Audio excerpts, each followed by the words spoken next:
Les damos la más cordial bienvenida a Entérate, el espacio de difusión de las actividades institucionales, académicas y de actualización del máximo órgano jurisdiccional en materia electoral. Hoy continuamos con la segunda parte de la inauguración de la Conferencia Global sobre Financiamiento Político. En esta oportunidad escucharemos la ponencia dictada por Lorenzo Córdoba Vianello, consejero presidente del Instituto Nacional Electoral, para después continuar con la participación del magistrado Constancio Carrasco Daza, presidente del Tribunal Electoral del Poder Judicial de la Federación, quien aseguró que debemos contar con una objetiva rendición de cuentas en todos los tramos de la actividad pública en la que se desarrollan los procesos electorales para lograr la confianza de la sociedad en los comicios. Y el fundamento esencial para ello, dijo, es el financiamiento político sano. Acompáñenos a conocer estas reflexiones. Comenzamos. In this regard, the OECD also supports multi-stakeholder dialogue al diálogo entre todos los participantes para hablar de estos problemas a través de evidencia, datos y buenas prácticas.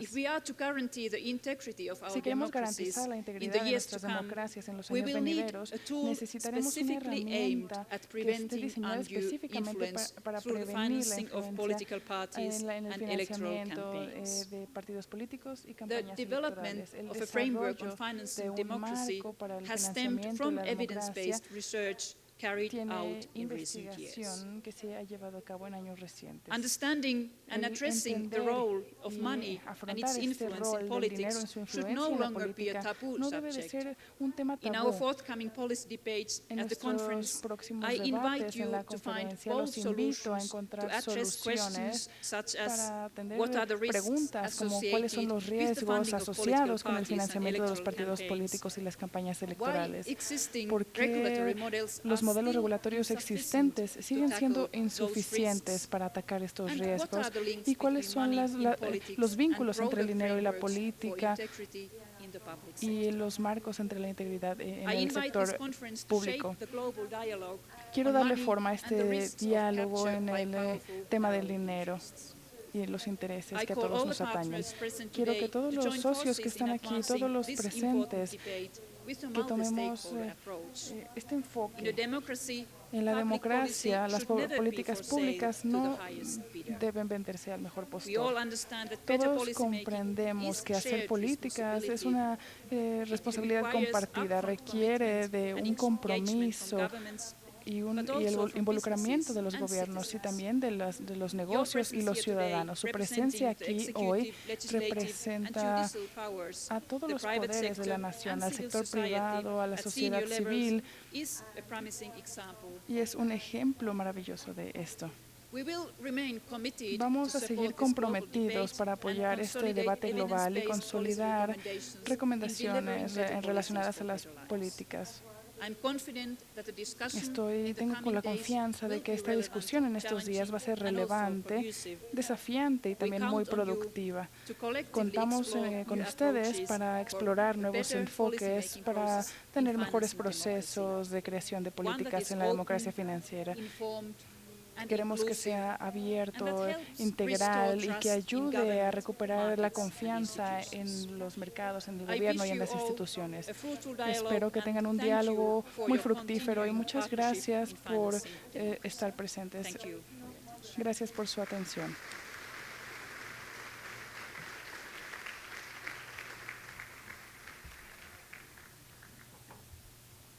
Gracias, secretaria. Thank you very much, Deputy Secretary General por Mari explicarnos de manera muy Kivinimi, clara, for explaining in a very clear way, muy but at the same precisa, time very el enfoque de accurately, trabajo the de la approach, OCDE the en work este tema, approach of the el nuevo framework que OECD, están this new proponiendo framework you are proposing. y sobre todo su insistencia en la importancia de evitar que la política termine siendo capturada por intereses privados y a su vez reafirmar la importancia de los temas centrales de esta conferencia: mejorar la transparencia, mejorar las condiciones de equidad de la competencia, mejorar a su vez el cumplimiento de las normas, el compliance, y fundamentalmente cómo mejoramos los órganos y mecanismos de control, el enforcement, compliance and enforcement, que son por lo general en casi todas nuestras regiones los puntos débiles o los talones de Aquiles sobre los cuales tenemos que trabajar.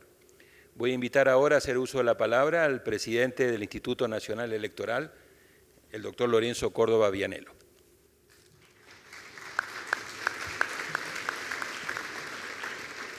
Muchas gracias, estimado Daniel. Muy buenos días, magistrado Constancio Carrasco, presidente del Tribunal Electoral, señor Yves Leterme, secretario general de IDEA Internacional, señora Mari Kiviniemi, secretaria general adjunta de la Organización para la Cooperación y Desarrollo Económico y ex primera ministra de Finlandia. Muchas gracias a todas las instituciones por considerar al Instituto Nacional Electoral como un socio para poder realizar este evento de una trascendencia fundamental y de una pertinencia muy puntual, no solamente porque este es uno de los grandes temas de debate en las democracias en el mundo, sino porque goza en México además de una actualidad muy particular.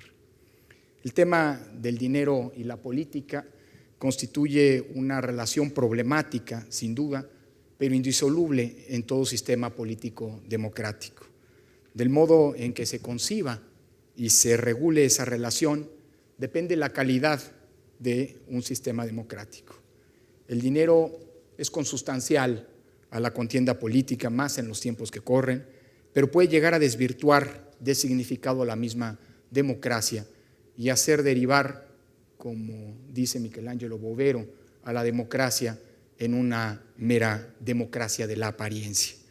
Por otra parte, una adecuada regulación puede, por el contrario, generar efectos virtuosos en términos de equidad y de calidad de la competencia política. También es cierto que cada sociedad enfrenta ese dilema a partir de sus propias necesidades y contextos. La lección de Nolen de que el contexto hace la diferencia, no solamente en los diagnósticos, sino también en las soluciones, me parece que en pocos ámbitos de la discusión democrática, como el que media en la relación entre dinero y política, tiene cabida y tiene actualidad. El problema de la relación entre dinero y política es una relación problemática, sí, pero también multifactorial. Tiene que ver con múltiples aspectos, múltiples variables, y de cómo se ajustan estas distintas variables depende no solamente las soluciones, sino también las consecuencias que se pueden lograr a partir del modelo que se opta. Por un lado está el tema del dinero público. Si se recurre a este expediente, si no se recurre a este, si se hace, cuánto y cómo distribuirlo. Es una fórmula, el recurso al dinero público, que tiene una serie de virtudes, sobre todo virtudes que se traducen en la posibilidad de impactar directamente en las condiciones de equidad en la competencia. Está también el componente del dinero privado, de nueva cuenta, si sí se permite, si no se permite, y si sí se permite, cuáles son los límites aceptables o no para este tipo de recurso de financiación a la política. También este componente tiene sus virtudes, como el hecho, de manera particularmente subrayada, que permite a los actores políticos, digamos, estimula a los actores políticos a generar vínculos con sus bases de respaldo, con su militancia, con sus simpatizantes de manera mucho más directa. Es decir, es un incentivo en este tipo de vínculos, pero también es cierto que conlleva riesgos que pueden, precisamente por la vía del dinero privado, desvirtuar no solo la equidad, sino también la autonomía que los actores políticos deben tener respecto de sus fuentes de financiamiento, con el riesgo de correr, de poder caer en la posibilidad, como algunos han advertido, que la representación popular termina convirtiéndose en una representación de intereses corporados, particulares o, en el peor de los casos, incluso delincuenciales. Otro componente es el que tiene que ver con el dinero ilícito, y aquí también depende de cada regulación. Lo que en un caso puede ser una financiación, una fuente de financiamiento legal, en otro caso puede ser contraria a la legislación, y no solamente porque cada país determina qué es lícito y qué no, en el entendido de que siempre hay un piso común. No hay ningún país todavía que asuma como lícito el dinero proveniente de fuentes criminales. Pero en todo caso, el dinero privado, por ejemplo, puede ser lícito o ilícito dependiendo de la regulación, o bien de los montos permitidos en términos de la posibilidad de acceder a determinado tipo de financiamiento. Es decir, el tema del dinero ilícito y de los controles para evitar el mismo acaban siendo componentes que constituyen o que van delineando este problema, como decía, multifactorial. Los controles, precisamente, es decir, la fiscalización, es otro de estos elementos. Si existen o no existen, hay muchos sistemas políticos en los que no existen estos tipos de controles, y si existen, quién y cómo los lleva a cabo. Por otra parte, otro elemento a tomar en cuenta en esta componente compleja que termina definiendo el tipo de relación que se da entre política y dinero, tiene que ver, por ejemplo, con los límites a la autodeterminación de los recursos que pueden allegarse los partidos o los actores políticos de manera legal. No un actor político, un partido político tiene ciertas restricciones también en el tipo de gasto, en el tipo de inversiones, en el tipo de erogaciones que realiza. Y finalmente, el otro, una última componente, sin duda hay más, pero me quiero centrar en estas, tiene que ver con los límites tanto en el ingreso, como se ha mencionado, como en el límite de gasto, o bien en los topes de gasto, particularmente durante los procesos electorales. De las respuestas que se den a todos estos componentes dependerá el tipo y calidad de la democracia. En México ha sido un laboratorio privilegiado en lo que toca a todos estos temas, pues todos estos han de alguna manera sido regulados a lo largo de la historia reciente. Permítame una reconstrucción telegráfica para poder tener claro en dónde estamos, pero sobre todo de dónde venimos. La historia de la relación entre dinero y política es una relación vieja, pero podríamos decir que comienza a cobrar consistencia a partir de 1993, año en el que con una reforma electoral de entonces se establecieron los primeros límites al financiamiento privado y también los primeros topes al gasto que los partidos políticos podían realizar en los procesos electorales. Además, esa reforma estableció los primeros y todavía muy embrionarios mecanismos de control, es decir, de fiscalización a los recursos de que podían hacerse los partidos políticos. Esas normas se pusieron a prueba por primera vez en las elecciones de 1994, elecciones en las que por primera vez en la historia de nuestro país hubo cifras, no sé si ciertas, pero por lo menos cifras oficiales respecto a los ingresos y gastos de los partidos políticos. Esto fue así porque existió por primera vez para los partidos la obligación de presentar informes de gasto, de los ingresos y gastos obtenidos y realizados durante las campañas, así como a través de informes de gasto de campaña, como se les denominó, así como de sus ingresos y gastos para la operación ordinaria en los informes anuales. Y por contraparte, el entonces Instituto Federal Electoral tenía la obligación de revisar lo que los partidos le informaban en esos informes. Las contiendas de 1994 fueron las primeras contiendas que fueron fiscalizadas en nuestro país. En una fiscalización absolutamente embrionaria y primigenia, si se quiere, que nada se parece a lo que hoy tenemos. Particularmente porque no existía ninguna capacidad de auditoría por parte de la autoridad electoral. La autoridad electoral revisaba solo aquello que los partidos políticos le informaban, lo que no. Así que por eso digo que no sé si las cifras de 1994 sean cifras ciertas. Creo que no hay elementos de compulsa para saber que efectivamente lo que los partidos reportaron es lo que habían ingresado y gastado. Y sin embargo, son cifras que marcan el futuro de la evolución en esta materia en nuestro país. Porque, repito, con las primeras cifras oficiales se pudo constatar la profunda inequidad que caracterizaba las contiendas político-electorales en nuestro país.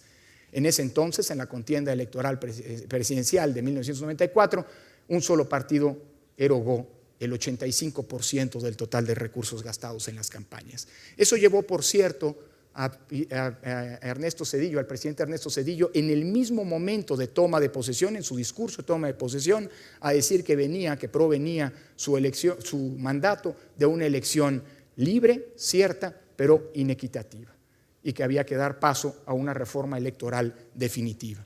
Hoy, 21 años después, sabemos que si hay algo de definitivo en materia electoral es que no hay reformas electorales definitivas, pero esa fue la retórica con la que se concretó una importantísima reforma que podría decirse a ciencia cierta que da inicio al modelo todavía hoy vigente de financiamiento de la política y al modelo de fiscalización que tuvo sus evoluciones subsecuentes para controlar los recursos de los partidos.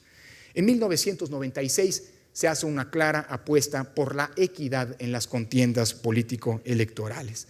Una equidad que se buscó concretar a partir de un repensamiento del financiamiento público y un predominio del mismo frente al financiamiento privado, un predominio que desde entonces a la fecha sigue venturosamente manteniéndose. Se apostó por el financiamiento privado para conseguir 3 objetivos fundamentales. Por un lado, equidad en las condiciones de la contienda, particularmente porque el monto de financiamiento se distribuyó y se distribuye desde entonces a partir de unas fórmulas que garantizan un piso mínimo de condiciones económicas de competencia a todos los partidos políticos. En segundo lugar, porque al ser predominante el financiamiento público y al ser entregado por las autoridades electorales, se tenía claridad al menos del origen de los recursos de la mayor parte de los dineros de que disponían los partidos políticos. Y finalmente, la apuesta por el financiamiento público fue una apuesta por la autonomía de la política frente a los inevitables intereses que subyacen detrás del financiamiento privado. Quien aporta dinero a la política en México y en el mundo no lo hace por filantropía. Y evidentemente, detrás de la dependencia del dinero puede existir dependencias de otra naturaleza. La reforma de 1996 también fue una reforma que apuesta por robustecer la capacidad de controles de la autoridad electoral sobre el dinero que ingresan y gastan los partidos políticos. Se construyó un aparato fiscalizador mucho más robusto del exiguo que se había pensado antes de entonces, pero que a la postre se demostró insuficiente. El IFE tuvo sí facultades de auditoría, tuvo sí la facultad de hacer compulsas, se le dotó a este órgano sí de órganos, de instancias permanentes de control de los gastos, se establecieron por primera vez topes de gasto reales. En 1994 ni siquiera todos los partidos, el dinero de todos los partidos alcanzó el tope de gasto, un tope de gasto en la campaña presidencial, pero se demostró insuficiente en términos de capacidad de control. Los casos de Amigos de Fox y Pemexgate, en los que el Instituto Federal Electoral tuvo que litigar en tribunales a la postre exitosamente el acceso al sistema bancario para poder desentrañar las redes de financiamiento paralelo ilícito de los partidos que incurrieron en demostraron la necesidad de robustecer las normas. La reforma de 2007 da cuenta de ello y constituye a la autoridad electoral en una autoridad que puede trascender los secretos bancarios, fiduciarios y fiscal y crea una estructura especializada y profesional en el órgano electoral. Sin embargo, en 2012, el tema, como ocurre en muchas democracias, el tema de disputa, el tema de diferendo fundamental, tuvo que ver con el uso de los recursos. Esto propició la reforma que da las reglas que hoy tenemos. La reforma de 2014, la del año pasado, fortalece de una manera muy importante las capacidades de fiscalización del Instituto Nacional Electoral. En primer lugar, porque se le da un alcance nacional a las capacidades de control. En segundo lugar, porque se establece la obligación de contar con un sistema informático inédito en el mundo, hablando precisamente de las plataformas de control a que se hacía referencia, un sistema informático que todavía está en construcción y que a la postre interactuará con las bases de datos de Hacienda, del Banco de México, de la Unidad de Inteligencia Financiera, del sistema bancario, etcétera, y que permite un control en tiempo real de los recursos de los partidos. En tercer lugar, la exhaustividad de la fiscalización, pero en tiempos sumamente acotados. Por primera vez, la autoridad electoral tuvo que revisar la totalidad de los informes de gasto de campaña, alrededor de 12,000 informes de gasto de campaña de candidatos a diputados federales y candidatos a cargos locales en solo 45 días posteriores a realizada la jornada electoral. Esto porque, última característica, los topes de gasto de campaña, si son rebasados, constituyen una causa de nulidad. Estas elecciones, las de 2015, fueron la prueba del ácido de este modelo. Creo que los resultados son satisfactorios, pero evidentemente hay mucho tramo por recorrer. Es importantísimo hoy hacer un corte de caja y aprender las lecciones que esta primera instrumentación en un proceso electoral nos deja. Los desafíos que tenemos enfrente son: 1, acabar la tarea de construir este sistema; 2, repensar qué vamos a hacer con los candidatos independientes, esta nueva componente del sistema democrático en México y su financiamiento; y 3, pensar sin estridencia ni prejuicios los montos de financiamiento público a los partidos. Soy un defensor del financiamiento público y sobre todo de los efectos benéficos que en términos de equidad, de transparencia y autonomía de la política tiene esta ruta, este mecanismo, esta vía. Pero también es cierto que los montos que se le dedica a la política, sobre todo en los tiempos que corren, son montos que eventualmente tendrán que repensarse, insisto, sin estridencias. En 2015, el monto federal que se otorgó a los partidos políticos fue de $315 millones, 5,300 millones de pesos. Y los que, de acuerdo con la fórmula constitucional, se prevén entregar a los partidos el próximo año, que no hay elecciones federales, son $240 millones, es decir, 4,030 millones de pesos, más otro tanto como vía de financiamiento local. Es importante discutir el tema, sin duda, pero sin estridencias, porque si cerramos demasiado la llave del financiamiento público, podemos encontrarnos con que el remedio, como se dice coloquialmente, resulta peor que la medicina. Los partidos políticos no van a dejar de tener necesidades de gasto si se les cierra la llave del financiamiento. Muy probablemente lo que harán es irlo a buscar en donde no queremos. Creo que la visión comparada para analizar los diagnósticos y las soluciones es fundamental, por lo cual celebro muchísimo que este seminario se realice en estos tiempos de corte de caja particularmente relevantes para definir el futuro de la democracia mexicana, precisamente en nuestro país, con el enfoque multidisciplinario y sobre todo con el enfoque comparado que este seminario nos proporciona. Muchísimas gracias.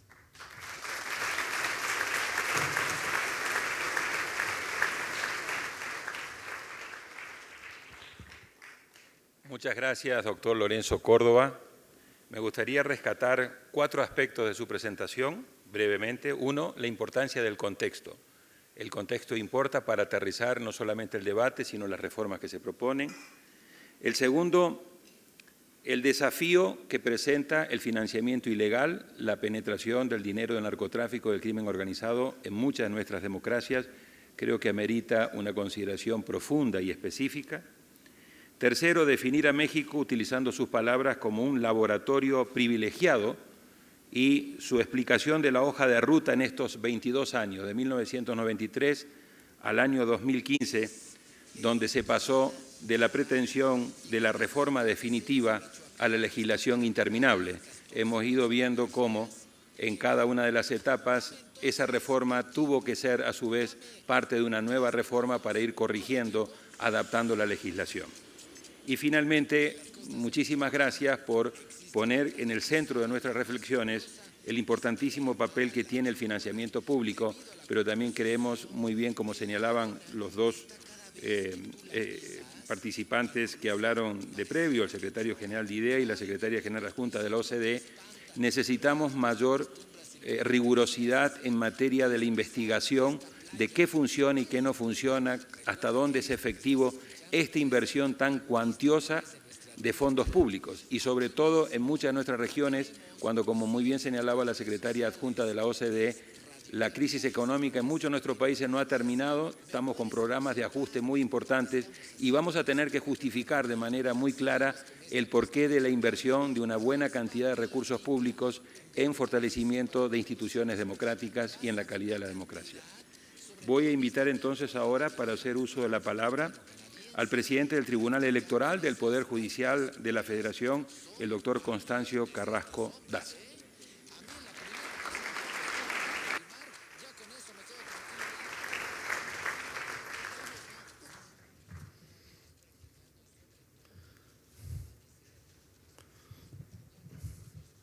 Muy buenos días a todos. Saludo con mucho afecto a nuestros socios en la organización de esta conferencia global sobre financiamiento político. Mari Kiviniemi, secretaria general adjunta de la OCDE y ex primera ministra de Finlandia. Al doctor Lorenzo Córdoba Vianello, consejero presidente del Instituto Nacional Electoral, a Yves Leterme, secretario general de Idea Internacional, por supuesto a nuestro amigo el doctor Daniel Sobato, director regional para el Programa de América Latina y del Caribe de Idea Internacional, a la magistrada María del Carmen Alanís Figueroa, al magistrado Manuel González Oropesa, a los magistrados de las diversas salas que integran el Tribunal Electoral del Poder Judicial de la Federación, a los consejeros de los institutos locales y a toda nuestra distinguida audiencia. La construcción de una democracia material es una asignatura fundamental en la formación y permanencia de los estados nacionales y adquiere su óptima manifestación cuando alcanza la satisfacción de derechos programáticos como insumos mínimos para el bienestar general de las mayorías. Si no, no se explica la construcción democrática. El costo de la consolidación es mayúsculo en países que nos encontramos en una etapa de rediseño constitucional y legal en la búsqueda inacabada de una arquitectura efectiva para nuestra democracia. Amplios sectores de la sociedad perciben de manera válida hoy en México que el alto costo de nuestra democracia no encuentra proporción con el nivel de bienestar que debe asegurar el Estado. En esa lógica, el ejercicio de los derechos políticos de votar y ser votado no se ve hoy como una solución a los problemas inmediatos que aquejan a nuestra sociedad. La efectividad del ejercicio de estos derechos emerge como una precondición para hacer efectivos todos los demás derechos programáticos. Una sociedad de derechos exige un escenario igualitario, incluyente e informado, capaz de proveer credibilidad y confianza en el actuar público. La dinámica que encierra la política debe reconocerse como tributaria de un valor mayor, que es la estabilidad y tranquilidad social. Es indispensable un compromiso con responsabilidad para estar en aptitud de alcanzar el necesario avance democrático real que asegure la confianza de la sociedad.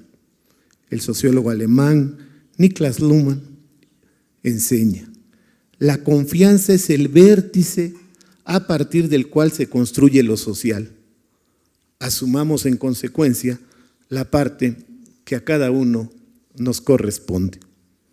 Para lograr esa confianza, debemos en principio contar con una objetiva rendición de cuentas en todos los tramos de la actividad pública en la cual se desarrollan los procesos electorales.